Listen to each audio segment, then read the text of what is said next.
আমার খবর। কবিগুরুর সন্তোষ পাঠশালা ও শিক্ষাসত্র শুধু কি পাঠ্যপুস্তকের পড়াই শেখে ওরা?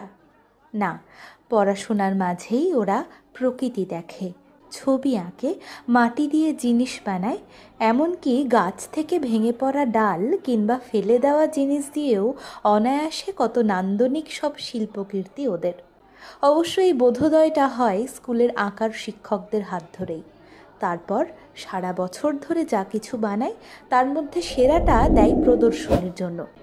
একেবারে কেজি ওয়ানের খুদে থেকে শুরু করে দ্বাদশ শ্রেণী পর্যন্ত পড়ুয়াদের বানানো সেই সব শিল্পকৃতি দিয়ে সাজানো প্রদর্শনীর উদ্বোধন হলো আজ মঙ্গলবার। সন্তোষ পাঠশালা এবং শিক্ষাসত্রের এই বার্ষিক প্রদর্শনী আগামী 13ই সেপ্টেম্বর পর্যন্ত চলবে কলাভবনের নন্দনে। কর্তৃপক্ষ সূত্রে জানা গিয়েছে, প্রতিদিন সকাল 10টা থেকে দুপুর 1:30 এবং দুপুর 2:30 থেকে বিকেল 5টা পর্যন্ত সবার জন্য খোলা থাকবে এই প্রদর্শনী। এদিন প্রদর্শনীর উদ্বোধন করেন বিশ্বভারতীর ভারপ্রাপ্ত উপাচার্য বিনয় কুমার সরেন।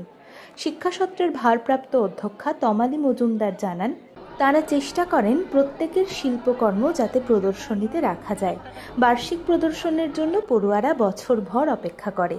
ওদের এইসব হাতের কাজ সকলে দেখতে আসলে ছাত্রছাত্রীরা আরও উৎসাহী হবে, আনন্দ পাবে বলে মত। প্রতি বছরের মতো এবছরও সন্তোষ পাঠশালা শিক্ষাসত্রের বার্ষিক শিল্প প্রদর্শনীর আয়োজন হয়েছে। আজকে তার উদ্বোধন হলো। উদ্বোধন করলেন বিশ্বভারতীর মাননীয় উপাচার্য অধ্যাপক বিনয় কুমার সরেন মহাশয়। সারা বছর আমাদের ছেলেমেয়েরা যে নানা হাতের কাজ করে তারই একটা প্রদর্শনী প্রতি বছর হয়। শিক্ষক শিক্ষিকাদের দায়িত্বে সুন্দর করে সারা বছর কাজ করে এবং তাদেরই দায়িত্বে খুব সুন্দরভাবে এটা সাজানো হয়।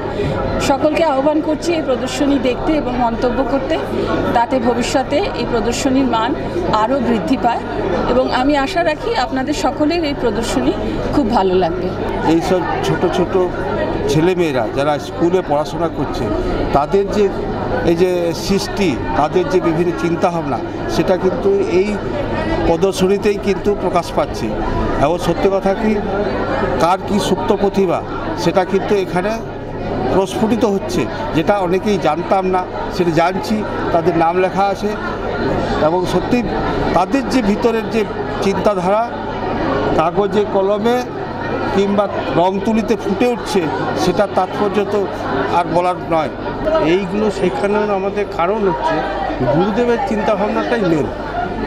গুরুদেব যেটা চেয়েছেন সেই জায়গাটাকে আমরা মাথায় রেখেই করি, যে ওরা যেন এই মানে পরিপূর্ণ মানুষ হতে পারে, সেই হিসাবে আমরা এই কাজগুলো করাই।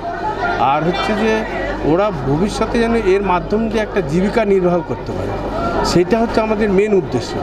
সেইটাকে মাথায় রেখে, যেমন আমাদের এখানে যে আনন্দবাজার হয়, সেই আনন্দবাজারে ওরাই কাজ করে, ওরাই বিক্রি করে, এর মাধ্যম দিয়ে ওরা একটা জীবিকা কিভাবে নির্বাহ করা যায় সেটা ওরা বুঝতে পারে।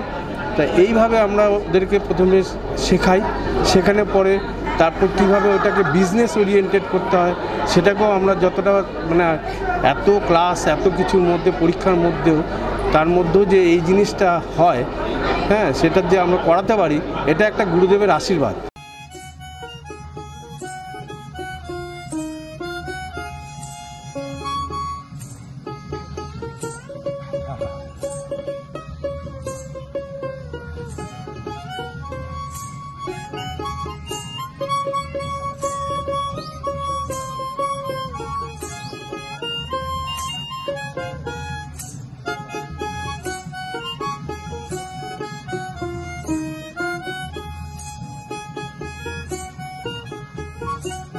দেখতে চোখ রাখুন আমাদের ফেসবুক ও ইউটিউব চ্যানেলে।